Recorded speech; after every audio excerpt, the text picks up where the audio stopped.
Wish TV. All Indiana Politics is your premier source for Indiana politics. Focusing on issues that matter to you. In-depth, nonpartisan coverage, exclusive interviews with Indiana's political leaders, expert analysis on critical legislation. From Wish TV, this is All Indiana Politics Podcast on the All Indiana Podcast Network. Your day moves fast. Your news should too. That's why there's a new and improved Wish TV app, bringing you more local news, breaking alerts, live streaming, weather forecast, radar, and Indiana sports, all in one place. Customize your news feed to see the stories that matter most to you and get the information you need when you need it. Download the new and improved Wish TV app today on iOS or Android and take News 8 with you everywhere. Now, from your local news source, this is All Indiana Politics. Hello, everyone. Welcome to All Indiana Politics. I'm Phil Sanchez. We hope that you had a very happy Independence Day, celebrating America's 250th birthday. The election for Secretary of State, meanwhile, appears to become a four-way race. Former Indianapolis Mayor Greg Ballard turned in 74,000 signatures in his bid to run as an independent. That's twice as many that he needed. Some signatures likely will be rejected due to mistakes, which is common. Ballard says that he wants to give voters an alternative to the major parties. And here's some of what he had to say. People have worked really hard. This is, as I've been telling people, this is more like a movement than a candidacy. People are disillusioned, they're angry with what's going on, and they want a different choice. And I think in Indiana we need more choices across the state. We need to do things a little bit differently so that those people that feel unrepresented across the state now have somebody to vote for. And that's what we're going to do. And I think we'll have Republicans voting for us, we'll have Democrats voting for us, and we'll have all those independents. That is the majority of people in Indiana coming our way. Now they have somebody to vote for, and I think that's very important. The Secretary of State's race is usually not covered at all or very little, and now all of a sudden it is the race in the state of Indiana, and that's because people know what this means. When we explain why we're doing what we're doing, it follows. With the money, I'm sorry, everything goes back to 2007 when I ran for mayor. That's how I look at everything. I was outspent 20-1 there. I was dismissed early and late. I still pulled off that election and then got reelected. So I'm quite comfortable where I am right now. People have been very generous to us. People who want the change that I just talked about, they want that to happen also. And I think we have a real shot. The early polling said this is a completely winnable race. If we get 2% of the vote, we have party. We have a party. The Lincoln Party occurs at that point in time. If we get 10% of the vote plus, we have primary. We're on the primary ballot. Early polling had us at 23% in a three-way race within 10% of the leader. Wow. So this is completely doable. All right, so Ballard has until July 15th to turn in certified signatures to the Secretary of State. Now, if he's approved, he would join Republican Max Engling, Democrat Bo Bai, and Libertarian Lori Schillings on the ballot. Those three already have been nominated through their party's respective conventions. Now, the governor says that he will wait until right before his gas tax suspension expires before he decides whether to extend it. The governor's current order expires on July 8th. AAA researchers say a regular gallon of gas goes for $3.21 a gallon on average here in Indiana. That's down 12 cents per gallon compared to last week. But Braun says he does not want to make a decision too soon. Listen. With what we saw happening in the Middle East, it did catapult prices down, although there have been a few breaches of the kind of ceasefire, so we'll see. I'll make that decision right before I need to do it, to extend it before the deadline would expire. The governor has previously said that if he extends the gas tax holiday one more time, it will be the last time he can do so without legislative approval. We will keep you posted. The governor also says that he's still waiting to see if the Chicago Bears make a final decision on whether or not to move to Hammond, Indiana. The Bears still have not indicated when they might make that final decision. Braun says he's still in touch with the team. There's communication with them once or twice a week. I think this just put definition in terms of what they're going to be focusing on. I've heard nothing other than what you've already known. There's nothing that speeds it up to where we'll hear in a week or two. We just don't think it'll be a long, belabored process because we've been checking off a lot of stuff over a 6-month period. Indiana's proposal would direct $1 billion of taxpayer money toward a new stadium. The Bears would cover the remaining $2 billion. Well, the United States Supreme Court has ruled states can prohibit transgender girls from playing on girls' sports teams. News 8's government reporter Garrett Berquist explains what this means for Indiana's ban. Indiana's ban was not part of this particular Supreme Court case, but experts tell me the ruling effectively ends any federal challenges to Indiana's law. Indiana is one of 27 states with laws that ban transgender women and girls from college and K-12 women's and girls' sports teams. Justice Brett Kavanaugh writes, consistent with Title IX and the Equal Protection Clause, we hold that the states may maintain women's and girls' sports for biological females. They may determine eligibility for women's and girls' sports based on biological sex. This ruling basically says if schools and states choose to have such a rule, it does not violate the Constitution's Equal Protection Clause, and it does not violate the federal law that guarantees sex equality in education, Title IX. Sanders tells me he's not surprised the court relied heavily on biological arguments. Kavanaugh says the plaintiff's premise is the subject of ongoing medical and scientific debate and is not settled in their direction at this time. States and leading athletic organizations disagree with the plaintiffs and have concluded that biological males still retain a physical advantage after taking puberty blockers and hormones. It's really not a very good support in this case because, like I said, it's the science and the medicine is there to show that there is not that much of an advantage, if anything at all.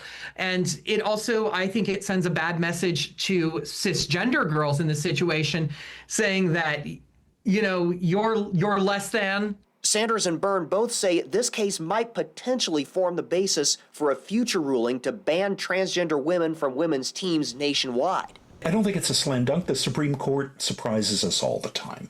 But I would say there are better than even odds right now that if a case like that gets to the court, a majority of this court would say that women are denied equal opportunity under the law if they play on teams that include biological men, biological boys. A prominent conservative lawyer tells me he also thinks that's likely. The argument is that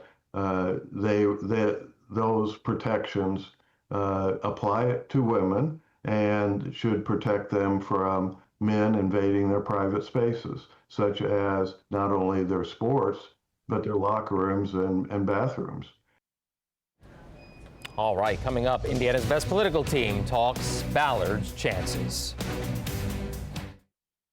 The opinions expressed by guests on this broadcast are solely of those of the individual speaking and do not necessarily reflect the views or policies of Circle City Broadcasting. All right, welcome back to All Indiana Politics as we welcome in two members of Indiana's best political team, Democratic strategist Brad Boswell and IndyPolitics.org editor and former Republican mayoral candidate Abdul-Hakim Shabazz. Good to see you. Good to be here. Happy early 4th of July. Absolutely. Let's start with the Ballard signatures. Okay, Abdul, I'll start with you here. If Ballard's claims are correct, he has double the minimum number he needs as far as signature-wise goes. Is he basically guaranteed to get on the ballot at this point? I can report at this point in time, I checked with voter registration this week on ballot certifications. When I checked late Thursday, early Friday, he was 2,000 over, so he's about 39,000 signatures and change. Still hundreds of signatures to be counted, but he will be on the ballot. Okay, well, there you go. Brad, that really leads me to my next question. Who is he a bigger threat to? Is it Engling or Bobai? I think it has to be Engling. Ballard's a Republican. He's running as a known Republican. He's running statewide. I think that's his base. That's his constituency.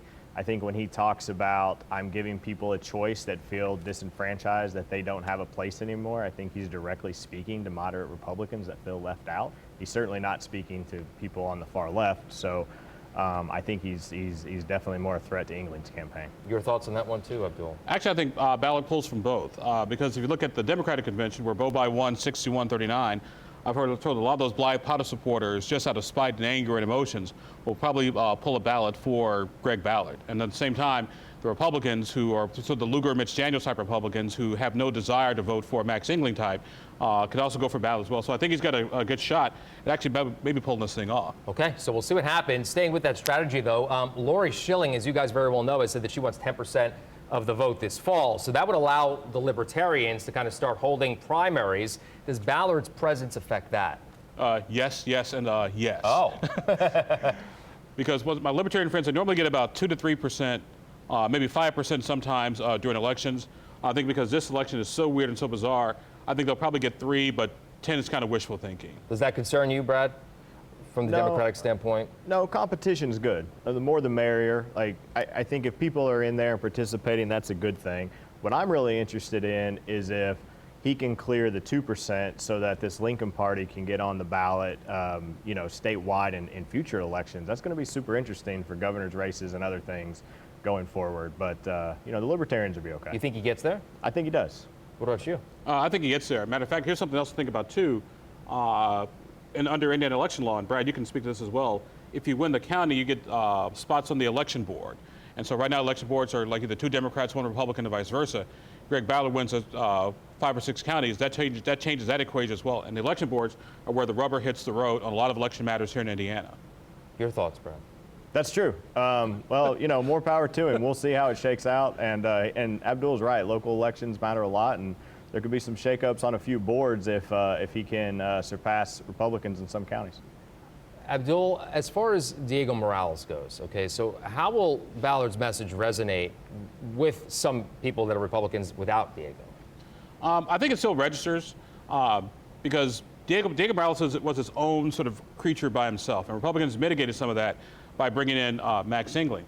However, the issue is for Max is going to be, and this is where I think Ballard can exploit it, is although Republicans got rid of Diego Morales, Max said if Diego was a nominee, he would still have voted for him. Mm-hmm. And so you put that on the mailer, on a flyer, and disenfranchise Republicans. I think that still matters. Maybe not to the extent it used to, but it still matters. Still a little bit there. Okay, so let's turn to the gas tax issue now that we talked about a little while ago. Brad, I'll start with you on this one. The governor says that he plans to reimburse local governments for lost gas tax revenue. Does that suggest that this is not as financially sustainable as maybe the governor claims? Absolutely. And it's a Band-Aid for multiple problems. So we kind of have a domino effect of Band-Aids, I suppose. So we have a gas tax holiday to cover for bad Middle East policy that's causing this issue. And then we have a domino effect impacting local governments for bad tax policy at the State House created by him and his lieutenant governor. And so now we have to do this to sort of reimburse local governments so that they don't have serious financial trouble. So yes, that's what happened, mm-hmm. But it's really, I think, a signal that the policies are not working out the way they said they would. Yeah. Your thoughts on that? Well, I think part of what I don't think people fully understand is that the gas tax is how we pay for roads and infrastructure, mm-hmm. period. You can't use the gas tax money for anything else but for roads. And so when you cut the gas tax, okay, that's fine, but how are you going to pay for the roads later on? And how are you going to pay to replace that tire that got hit by the pothole because you had crappy roads, mm-hmm. because we cut money on the gas tax? It's a very vicious circle. Now, obviously, the governor's doing what he can to mitigate damages. The government needs some legislative help down the road. But I argue the best thing you can do to save on gas is, keep your tires rotated and get all the crap out of your car. There you go. You heard that here. Gentlemen, stick around. Much more to come. Coming up, our panel unpacks 2 major Supreme Court rulings on birthright citizenship and transgender athletes. The opinions expressed by guests on this broadcast are solely of those of the individual speaking and do not necessarily reflect the views or policies of Circle City Broadcasting. The opinions expressed by guests on this broadcast are solely of those of the individual speaking and do not necessarily reflect the views or policies of Circle City Broadcasting. All right, welcome back to All Indiana Politics. Still with us, IndyPolitics.org editor and former Republican mayoral candidate Abdul-Hakim Shabazz and Democratic strategist Brad Boswell. Let's turn now to some national headlines, gentlemen. The Supreme Court ruled bans on transgender women in women's sports do not violate the U.S. Constitution or Title IX. Legal experts tell us that effectively ends any federal challenge to Indiana's ban. Brad, I'll go to you on this one. Does this mean Indiana's ban is here to stay? Well, this case did not impact Indiana's law specifically. It wasn't about Indiana, but I think all indications are that it makes challenging Indiana's law much more difficult. So the likelihood of that answer is yes. Does that, Abdul, in your opinion, turn to maybe a nationwide ban? It's always possible. I don't know if anybody wants to tackle this issue between now and election time, because the speaker just sent everybody home for the August recess. So they very small, tiny window to do it. Now, it's a cultural issue, which I get, but at the end of the day, I mean, I don't see this being a big deal here in Indiana, because Indiana already has a transgender ban. Michelle Davis, lawmaker from Johnson County, put out a statement basically saying that she didn't think this affected Indiana's ban either. So we'll see what happens. Yeah, just speak to why you think it's bad for election time, the politics of it all. Because people are more concerned about the economy, concerned about the jobs, health care, bread and butter issues. I mean, this is one of those cultural issues that people on the far right and far left care about. But I think most people have other issues on their mind right now. Oh, you agree with that, Brad? That maybe this grabs the headlines, but it's not what people care about? I do. It's not that there are people that care about this a lot, and that's not to diminish their passion. It's a serious issue, and people that are impacted by it, it really means something to them. But I agree with Abdul. I think the majority of voters, day in and day out, this isn't really high on the things that they wake up caring about. And so between now and Election Day, I don't think it's something that many politicians are going to want to pick up the mantle on. Yeah. Makes sense. The other big headline, of course, was the court's ruling that upheld birthright citizenship. Gentlemen, Abdul, what does this mean for both the Trump administration's immigration policies and also Indiana's efforts to support them, such as through recent state legislation? It was one of the most stupid things I've ever seen the president possibly do on the whole birthright citizenship issue. I mean, the Constitution is clear. If you're born here, subject to the American jurisdiction, you're a citizen. Doesn't matter what your parents' status were. If you were born here, you're a citizen. And number two, the other thing that got me was he did this by executive order. Mm-hmm. But you can't change the Constitution by executive order. You're not a king. You're not an emperor. You're not Emperor Palpatine in Star Wars. You can't just decree it and it happens. So the Supreme Court got it right. Now, they did say that Congress could come back and maybe sort of change some of that legislation if you're here illegally, that type of thing. But the president could not do this by executive order, and this one I give the Supreme Court major thumbs up for. He can't do that, though, right, Brad? Congress can't do that, right?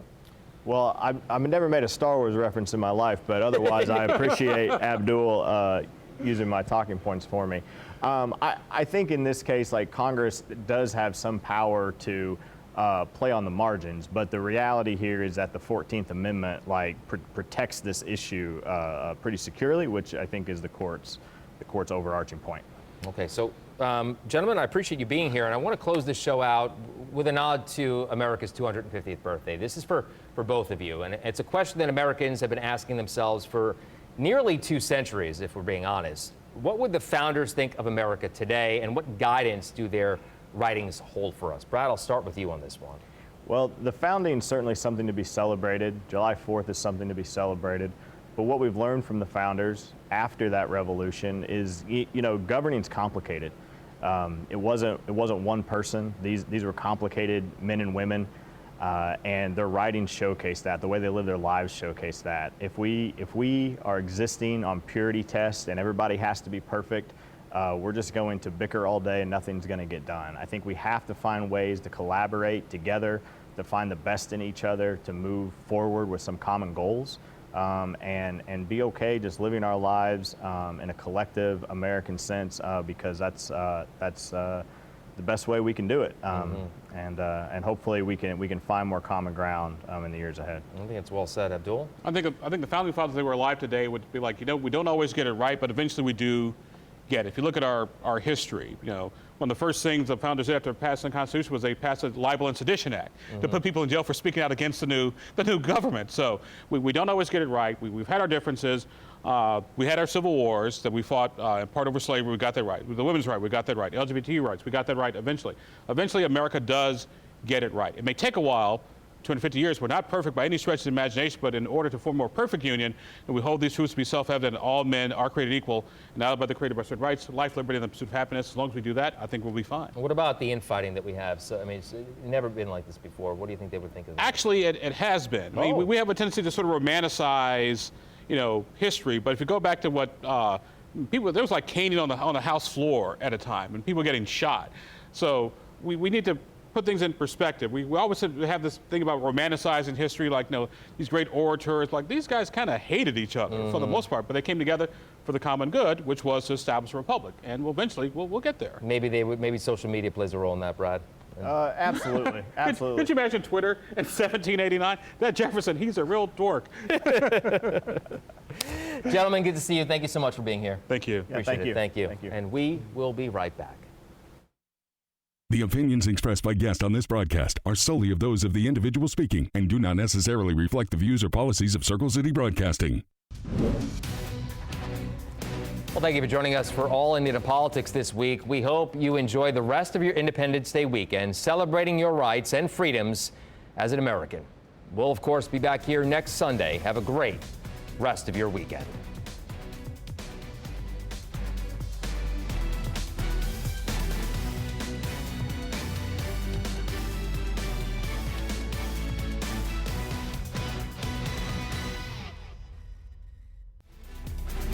From Wish TV, this is All Indiana Politics Podcast on the All Indiana Podcast Network.